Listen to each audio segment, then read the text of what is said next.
This warning usually appears because Secure Boot or TPM 2.0 isn't enabled configured properly in BIOS UEFI or Windows. Step fixed 1. Check BIOS settings. Restart your PC and enter BIOS. Press F2, Dell ESC, F10, depending on your motherboard. Find Boot Settings, Secure Boot. Set it to Enabled and Mode equals Standard or Windows UEFI mode. Save and exit BIOS.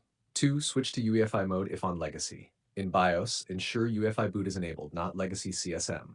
If Windows is installed in Legacy mode, you may need to convert disk to GPT first. Use mbr2gp.exe tool. 3. Enable TPM 2.0. In BIOS, look for TPM PTT FTPM setting.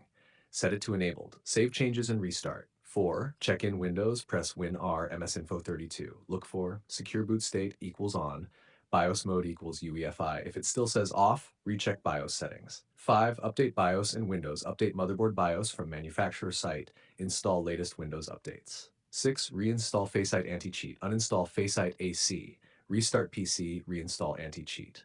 A quick fix recap. Enable UEFI and Secure Boot in BIOS. Turn on TPM 2.0. Check Secure Boot status in Windows. Update BIOS plus Windows. Reinstall FACEIT Anti-Cheat. #CO titles. Fix Secure Boot is not working properly error in FACEIT 2025 guide. FACEIT Secure Boot error fix step-by-step solution.